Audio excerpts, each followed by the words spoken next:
biyyattiin kun. Xinnoo turtee gara akkasitti gara sanitti deemti.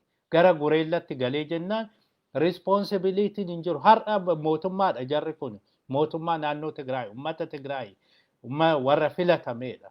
Dhugaan bakka bu'u uummata sana. Wajjin dubbachuutu barbaachisaarra. Waliigalteetu barbaachisaarra. Hanan ani jedhe qofaa miti. Kan Abiyyi jedhe qofa sirriin ta'u. Kan isaan jedhan qofti sirriin ta'u. Waliigalteen jiraachuu qaba iddoo sana irratti. Kan isaan jedhanis fudhatanii, kan Abiyyis jedhu fudhatanii, isaan lamaan qofa otoo hin ta'in hundumaayyuu abaa'oo shaneetti hirmaachisanii, mormiti kafaa'ootti hirmaachisanii, warra hidhameetti hirmaachisanii kuni faala waliigalaa barbaadaa ture. Faala waliigalaa san irratti waliigallee biyyattii kana harka wal qabannee ceesisuu qabnaa ture. Malee amma hundumti waan nama kofalchiisu jechuudha. Bilchiginnaa takkoo lamaan yoo gaafattanii jettan warri kaleessa wayyaanee jala fiigaa ture. Warri kaleessa nu jeesuuf nutti dhaadachaa ture. Amma garagareeti Abiyyi mul'ata akkasii qabaa nuun jedhu. Abiyyi yoo jiraachuu baate biyyattiin hin jiraatti bara. Uummanni sun hin jiraata bara. Maaliif kana hubachuu dadhaban? Yoo xinnaate bara wayyaanee mallas akkasii mul'ata mallas hin jedhan. Mul'ata Hayilamaariyaam hin jedhan. Hayilamaariyaam mul'ata maalii qabaatee beekaa yoo dubbatanii malee. Yoo xinnaate mootummaan jedhu ilaalcha akkasiidha. Adawaawiin akkasiidha. Yoo xinnaate adawaawii gaafa jedhan sani dhaaba afur bakka bu'a. Namoota garee wayii bakka bu'a. Har'a nama dhuunfaa harkatti kufte biyyattiin. Namni dhuunfaa yoo gammade hundiin gammadaa, yoo gadde namni hundiin gadda. What does that maal jechuudha? Muudii Abiyyi irratti rarraatee jirti jireenyi biyyattii sanii. Jireenyi bilchiginnaa, jireenyi uummata miliyoona 110 akkamitti muudii nama tokko irratti rarra'ee jiraata. Maafti kan dura dhaabatee lakkii kun isin baasu kan jenne maa dhabame. Kana kan barbaachisaa ture. Abiyyi ofii isaatii homaa gochuu hin danda'u. Homaa inni yeroodhaaf ceesisi jedhamee nama kennameedha. Namuma wayyaaniin illee mootii ta'i jedhee wayyaaniin mataa isaatiin bare nama sagalee kenneefidha. Otoo wayyaaniin yeroo san diidanii jedhanii hin beeknaa miti. Walgahii guyyaa 18 sana keessatti hagam akka wal mormaniif dhumarra wayyaaniinis deeggarteeti. Kanii mootii ta'e yeroo sanitti mootillee miti egaa piraayim ministeerii kan ta'e yeroo sanitti jechuudha. Kanaaf har'a wayyaanii diina jedhee juuntaa jedheetti duulu kana kaleessa isaan deeggaraa ture. Isaantu immoo isas deebisee deeggara. Yeroo meeqa harka baase namni kun warra kana deeggaruudha. Yeroo meeqa kan har'a juuntaan akkas ta'e maalii ta'e jedhu kuni yeroo uummata Oromoo irratti waraanni labsamu inni harka hin baasne. Fulbaana irratti yeroo labsii yeroo atattamaa baasan sani inni harka hin baasne. Gaafa paarlaamaa keessatti yeroo lammaffaadhaaf waan kana murteessanii hin hafe. Hin dhaabanne Oromoodha. Nama akkasiitu nama yeroo kaani yeroo rakkoo sana goda keessa galee boolla keessa galee ani keessa hin jiru. Isaaniinis wal dhabuu hin fedhu, asiin kanaanis wal dhabuu hin fedhu.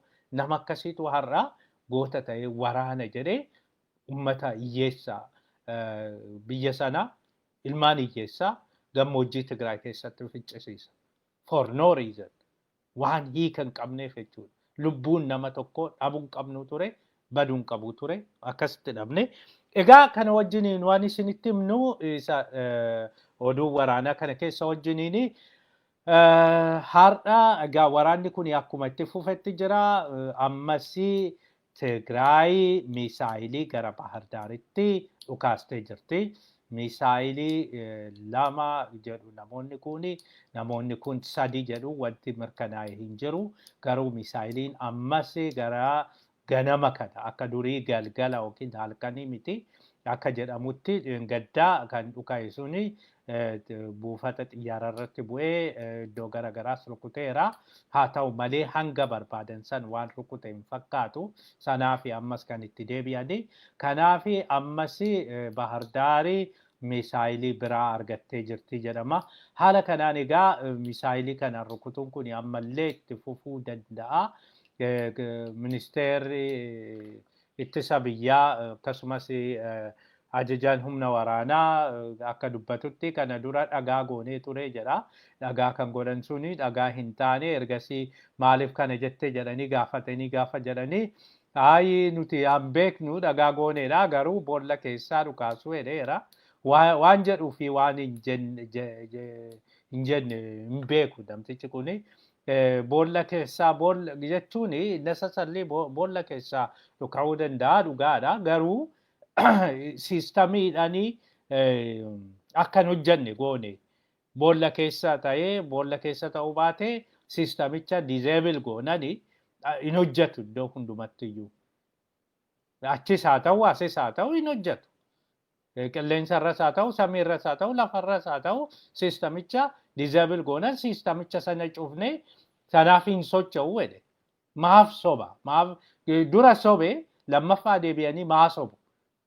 Soba akka Ooshoon jedhe sanii soba tokko sobu soba tokko immoo soba sana dhoksuudhaa fi golguudhaa fi soba 100 sobu jedha.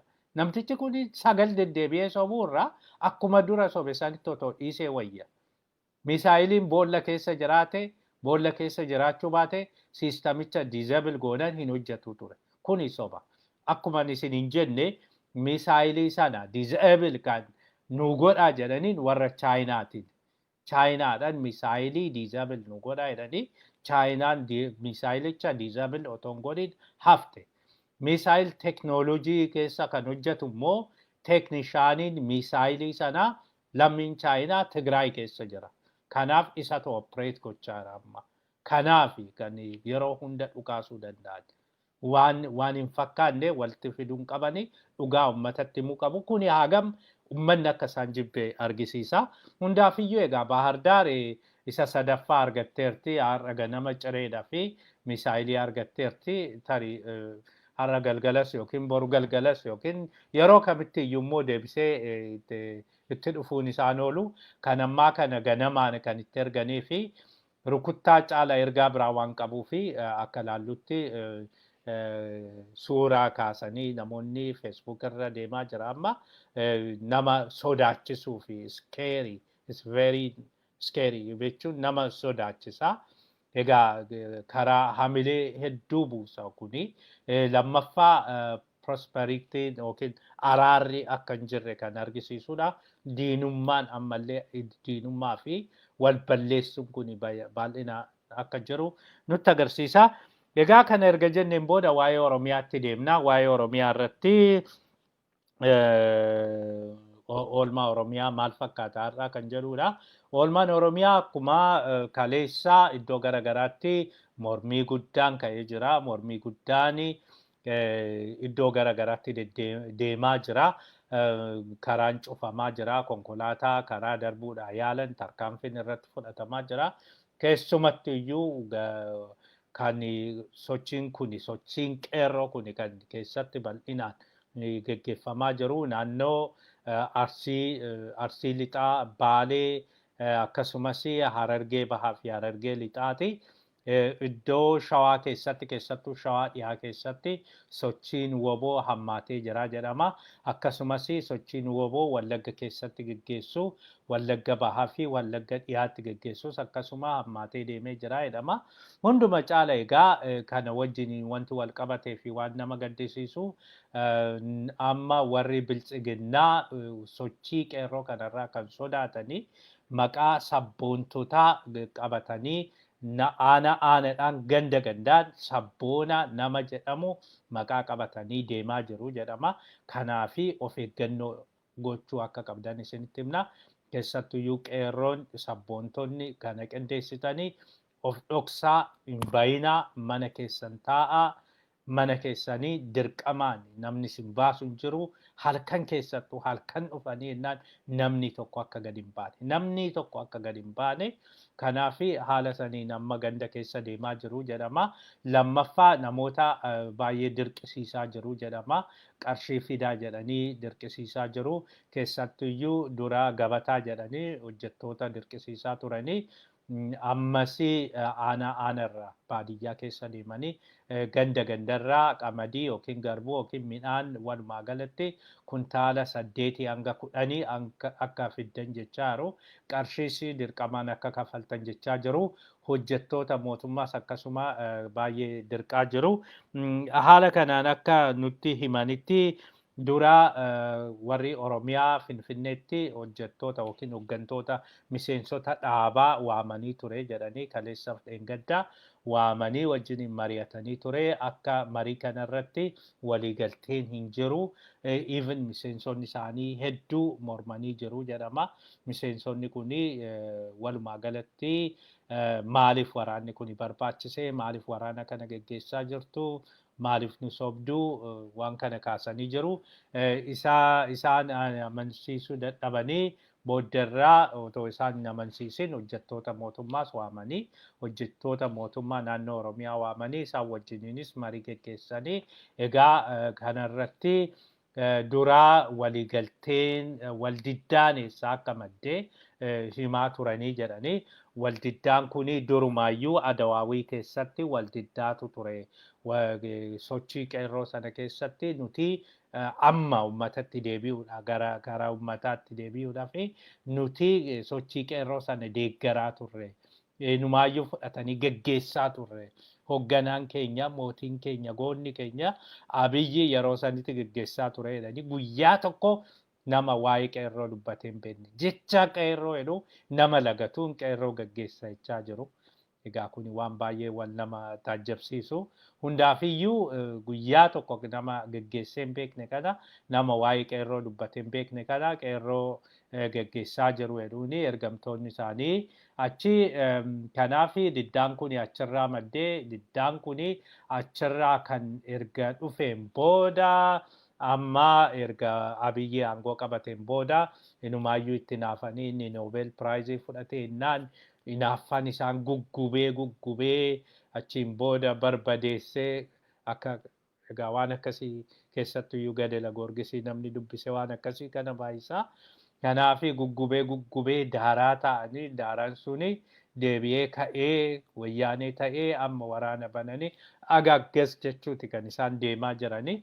Haala kanaan egaa waraanni kun maddisaa kanaadha. Waraanni inaaffaa waan qabanii fi uummata Itoophiyaatti naafuu nuti waan maaliif hin bulchinetti naafuu nuti maaf akkas goonatti naafuu jedhaniiti.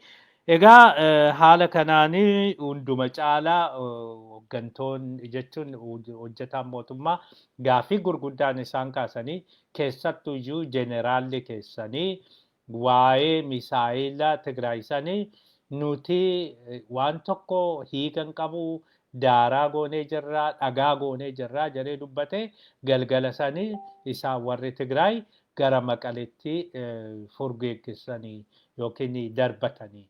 Maaf nu soba namni kuni jedhanii namni kuni deebisee ammas hin sobe egaa kanas deebisanii kaasanii jiru. Abiyyis meeshaa isaanii jalaa rukunnee irraa humna hin qabanii homaa hin qabanii salphumatti isaan mo'annaa jedhee ture kuni soba. Kuni hundi uummanni akka isin jibbuu fi akka isin shakku godhee jira jedhanii jiru. Kanaaf deebii hin deebisne kanaani.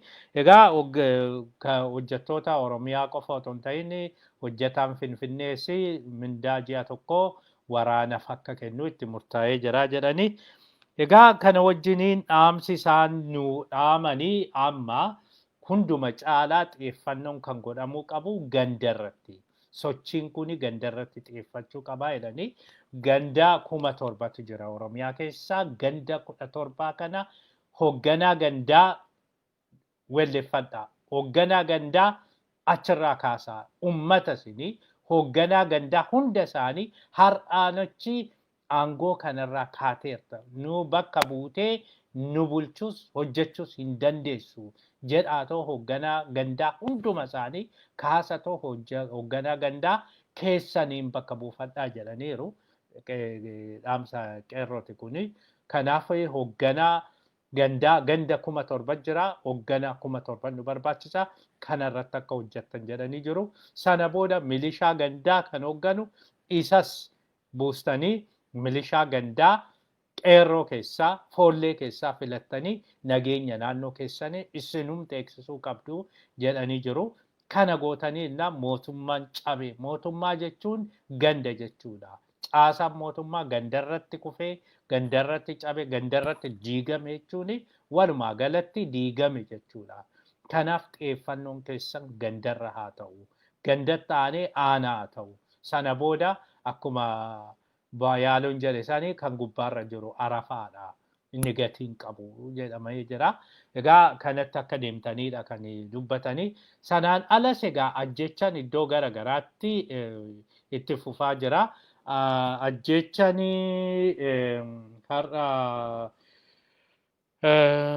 ajjechaan har'a gahee jedhu kuni akka jedhamutti fakkeenyaaf ajjechaa amma raawwatee Asaffaa Kuush kana dura isinitti himne irraa geetuu jireenyaa inni kibba lixaa naannoo yookiin aanaa ammayyaatti 30 kan inni ajjeefame. Akkasumas Biraanuu Gabayyoo Wallaggaa Horroo Guduruu Wallaggaati.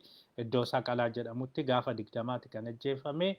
Akkasumas Gaaddisaa Alamaayyoo innis Horroo Guduruu Wallaggaatti gaafa 20 ajjeefame.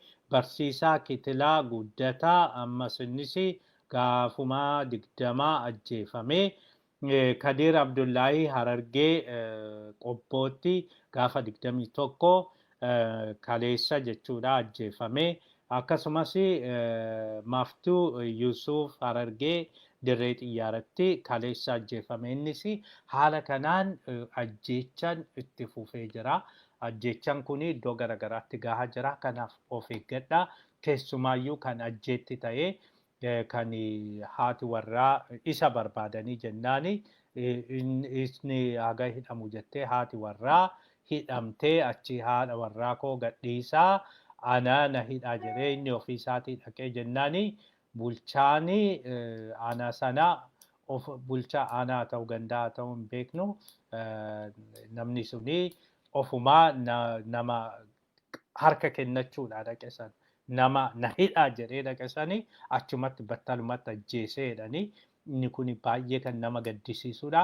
Hagammi kaadireen bilchiginnaa akka gadi buute kana hunda kan fide immoo walgayii kaadiree irratti nama shakkitan afaaniin araarsaa mardaasaa ajaja dabarsee kenneedha. Nama shakkitan ajjeesaa kan jedhu kun ajajni kun darbee jennaan akka barbaaddeetti kaadireen nama barbaadde ajjeesaa kuni itti gaafatamummaa jalaa isaan hin baasu. Hin tura malee hundi isaaniiyyuu tokko tokkoon mana hidhaatti seeratti dhiyaatu. Tokko tokkoon yakka raawwatan kanaa itti gaafatamu. Namni nama ajjeesu yoomiyyuu nagaan hin deemu. Dhiigni namaa sun hin iyyaa, dhiigni namaa sun numa deebisa gaafa tokko. Kanaafiyyuu hin dogoggorinaa. Nama karaa kamiiniyyuu haa ta'u ilaalcha isiniin ala warra bilchiginnaatiif hin jedha kan warra ilaalcha isiniin alaa qaban abbaa fi maan taane lubbuun jiraachuuf mirga qaban nama waan ta'eef ilaalcha biraa qabaata. Isinis akkuma bilchiginnaa taatanii akkuma PP taatanii warri kun otoo hin bulcha ta'e isiniif mormina isiniif dhaabbanna. Maaliif ilaalcha keessanis kan isaanis ilaalcha yoo ta'e ilaalchi immoo ilaalchani kan wal bira qabame ilaalchi kun gaariidha ilaalchi kun gaarii miti jedhame kan fudhatamuu fi kan fudhatamuu dhiisu malee afaan qawweetiin miti shugguxiin miti kilaashiin miti. Kanaaf waan kanarraa hin dhaabattu taanaan dhaabadha. Dhaabachuu baannaan boruu hin gadditu. Boru gadda qeerroon gaafa isinitti ka'ee qeerroon isin nyaachuu ka'ee waan hundi bade jedhu sane bakka seentan dhabdan sane kan isin bira dhaabate. Wayyaaneedhaa fi gaafa akkasii fiigaa turtanii booddarra wayyaaneen gaafa kuftu bakka seentan dhabdan suni kan uummanni isinii dhiise waan jijjiiramtaniif. Waan lakkii wanti kun nu haa ga'u walajjeesuun falaa miti waan jedheef. Ammallee walajjeesuun falaa miti. Namni kamiyyuu du'uu hin qabu amantaa keenya kuni garuu namni badii balleesse immoo namni nama ajjeese immoo seeratti dhiyaachuu qaba. Seerri nama sana laaluu qaba. nama dhufee harka kennate bakka seera jala jirutti achi baasanii ajjeesuun achitti battalatti nama hunda fuulduratti ajjeesuun goota nama godhu. Gadhee nama godha malee. Kanaafi kanuma jennaa gara oduu keenya sadaffaatti deemnaa. Oduun keenya sadaffaa araara. Araarri akkuma jedhame egaa araarichi haga ammaa hin jiru. Araaricha kana didanii jiru. Waa'ee araaricha kanaa har'aa oduu himtuun lammii Kanaadaa kan taate garuu lammii Itoophiyaati jettee masaraa mootummaa keessaa kan jirtu Bileensiyyuum akka dubbattetti araarri waan jedhamu hin jiru. Nuti wayyaanee wajjiniin hin araaramnu. Kuni dhimma dhuunfati. Dhimma biyya tokko keessatti internal affair jedhu. Hunduma caala immoo Abiyyi amma faashiniin inni fide biyya koo keessatti waan barbaadeen godha. Nama barbaadeen ajjeesa, nama barbaadeen fannisa, nama barbaadeen hidha. Kanaafi wanti isin galchu hin jiru. Wanti nama hundumaayyuu akkas jechaa jira. Haala kanaan egaa araarri wanti jedhamu hin jiru. Araara kanas hin barbaannu. Araara kanas hin feenu jedhanii jiru jedhanii. Haa ta'u malee akka har'a nama dhimma kana itti dhiyeenyaan beeku tokko irraa dhageenyetti araaricha hin feenaa. Araarichi garuu akka ifa ta'u hin barbaannu. Araara kana lafa jala golga duuba mari'annee yoo waliigalla ta'e warra kana wajjiniinis yoo waliigalla ta'e sana booda ummataaf ibsina malee haala amma jiru kanaanii waraana kana keessa gallee waraana kanaa otoo gaggeessaa jirru akka isaan jedhanitti golga duuba akka jedhanitti yookiin nama itti dhiyeenyaan beeku kanatti akka himanitti otoo akkasitti wayyaaniin nujjeessaa jirtu nama hedduu fixaa jirtu. Ifatti isaan wajjiniin dhaabbannee mari'achuun kun yookiin araara jechuun kun akka injifamneet otoo hin ta'in akka injifatamneetti ilaalamna. Akka injifatamneetti uummanni waan nu laaluu fi uummanni waan nu tuffatuu fi kanatti hin gallu. Kanaafi golga duubaa marii goonee golga duubaa mari'annee achiin booda waliigallaa yookiin isa dhumaarratti waliigalteen yoo jiraate uummataaf ibsinaa jedhanii jiru. Haala kanaan egaa Abiyyi amma warri pirezidaantiin mootummaa naannoo mootummaa Afrikaa kibbaa Ramaphosan akka nama sadii ergatan ofumaa ibsanii jiru. Namni kun mootiidha. Wanni inni sobuuf hin jiru. Abiyyi wajjin dubbadheen jira, bilbileef hin jira. Ergamtoota koos nan fudhadha jedhee jira. Dhimma araaraa kanarratti wajjin dubbadha jedhee jira jedhanii namoonni kun boru yookiin iftaani kan isaan galanii Finfinnee. Warri Finfinnee garuu isaanii bashannanaaf dhufu jechuu malee homtuu isaan hin nafne hin dhufu tokko tokkoon haasofsiisnaa jedhanii maaliif tokko tokkoon akka haasofsiisanis hin beeknu dhuguma tokko tokkoon akka haasofsiisanis hin beeknu maaliif gareedha jarri kuni gareen kuni dhimma dhufuuf qaba yoo didan ta'e hin dhufan jechuu qabu ture hin barbaannu sinis hin barbaannu nutti hin dhufinaa jechuu qabu ture. Garuu gama biraatiin garaa hiruutu jira akkuma isiniin jenne egaa golga duubaa mariitu jira. Golga duubaa waan kana barbaannaa kana yoo nu guutanii isaan wajjiniin hin mari'annaa waan jedhamu kana akka jedhanitti uummata haala ittiin gowwoomsinu. Gowwoomsuun nama hin baasu dhugaatu nama baasa. Dhugaan waliigalteen hin barbaachisaa. Waliigaltee kana uummanni akka beekutti uummanni biyyattii sana hundi akka beekutti waliigaltee gochuutu nama baasa. Walumaa gala ani dhiiraa ani gootan Abiyyis hin baasu ani gootan wayyaanis hin baasu. Lamaaniyyuu uummata ilmaan hiyyeessaa fixaa jiru. Kanaaf isarraa dhaabatanii otoo nagaa buusanii gaariidha. Haala kanaan isaanii tokko tokkoon simannaa jedhanii malee jarri gareedhaan dhufu gareedhaan dubbisuus gareedhaan egaa waan ta'uu malu sanarratti mari'atu. Warra Tigraay wajjiniinis hin mari'atu. Garasitti adeemu moo hin adeemanii bilbilaan isaan wajjiniin mari'atu moo hin mari'atanii inni gana kan beekamu ta'a. Hundaafiyyuu araarri kun akka bu'u fedhii guddaatu jira. Biyyoonni garaagaraa egaa mariin kun hatattamaan akka godhamuu fi akka waraanni kun dhaabbate hundumtuyyuu bakka jiru sanitti dhaabbatanii nageenyaaf dursa kennanii kan gaafachaa jiranii. Abiyyi garuu akka jedhutti mo'achuufan ta'a. Mo'achuuf waan ta'eef maqalee qabachuuf waan ta'eef maqalee yoon qabadhe qofanii isaan wajjiniin dubbachuu danda'a yookiin achi isaan barbadeessee jedha. Akka ilaalluttis akka xiinxalamaa jiruttis amma maqalee erga qabateen asii otoo hin qabatini nageenyi kun waan geggeeffamu fakkaatu.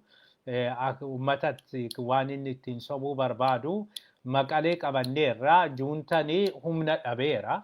Juuntaa maqaleedha hariinee jirra humna dhabeera laafeera dadhabeera. Kana booda sadarkaa homaa gochuu hin finne hin geenyerra waan ga'eefi wajjiniin araaramnaa jedheeti fuulduratti tarii araarri yoo jiraate akkas jedhaniiti kan sobuudha isaan deemanii. Egaa kana erga jenneen booda oduu keenya dhumaatti deemna. Oduun keenya dhumaa Abiyyi yaa himatamu sagaleen jedhu bal'inaan dubbatamaa jira.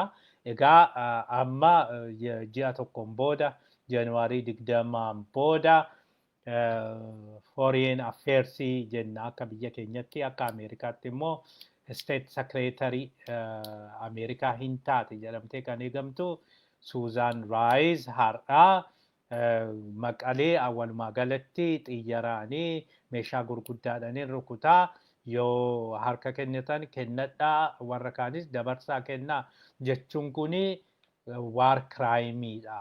Qixa war crime-tti ilaalamaa jechuudha. Jettee kan baastee jirti. Of course retweet goote kan laatiyaa kan hogga eenyu mirga namaa United Nations keessatti itti gaafatamtu mirga namaa kan isheeti kan retweet goote. Haala kanaan egaa warri Nobel Prizes dubbachaa jiru. Keessattuyyuu namoonni naannoo sanii Norway, Sweden baay'een isaanii Nobel Prizein hanga akka kanaan deemee jennaan amma genocide watching baaseera. Genocide watching akka jedhutti wanti Tigraayitti deemamaa jiru genocide number 1 sadarkaa genocide guddaa ga'ee jira. Kanaaf amma egaa genocide kan jedhamu kuni Abiyyi kan himachiisuu danda'u duraan dursee bajeta dhorkachuudha. Bajeta isaan uummanni Tigraay ofii isaatii akka qaraxaatti kan kafalee taaksii kan kafalee deebi'ee kan isaa dhufuu malu waan nama biraa filattaniif filannoo gaggeessitanii wayyaanee waan filattaniif jedhee irraa dhaabuun suni yakka guddaadha. Yakka kanaan hin himatama tokko. Lammaffaa tajaajila garagaraati irraa dhaabe tajaajilli suni tokko ibsaa irraa dhaabe bishaan irraa dhaabe intarneetii irraa dhaabe bilbila irraa dhaabe kun hundi yakka kanaanis hin himatama. Sadaffaa uummanni lammiin Eritiriyaa iyyuu refuujii kuma 100 oltu achi keessa jira. Akkasumas warri uummanni Tigraay hedduun kan gargaarsa barbaadan jiru. Isaan hundi achi keessa jiru. Isaanis hin gargaarsi suni akka isaan hin geenye dhorke. Kunis akka war crime-tti ilaalama. Inni kunis hin himachiisa. Sanaan ala wanti waraanni keessattuyyuu maayikaadiraa jedhamu sanitti ajjeechan ga'e suni akka yakkaatti kan laalamu. Inni sunis hin himachiisa. Hunda caala immoo har'a wanti inni godhe baay'ee waan nama Nobel Prize fudhatee miti nama yakkamaa kamirraayyuu nama sammuun dhuguma hin yaade jedhama raayyuu wanta yaanneedha kan har'a raawwatame. Tokko uummata maqaleetiin juuntaa kana yookiin dabarsaa kennaa yookiin isin rukunnaa jechuun sun meeshaa waraanaa gurguddaatiin isin rukunnaa jechuun suni yakka caaluudha.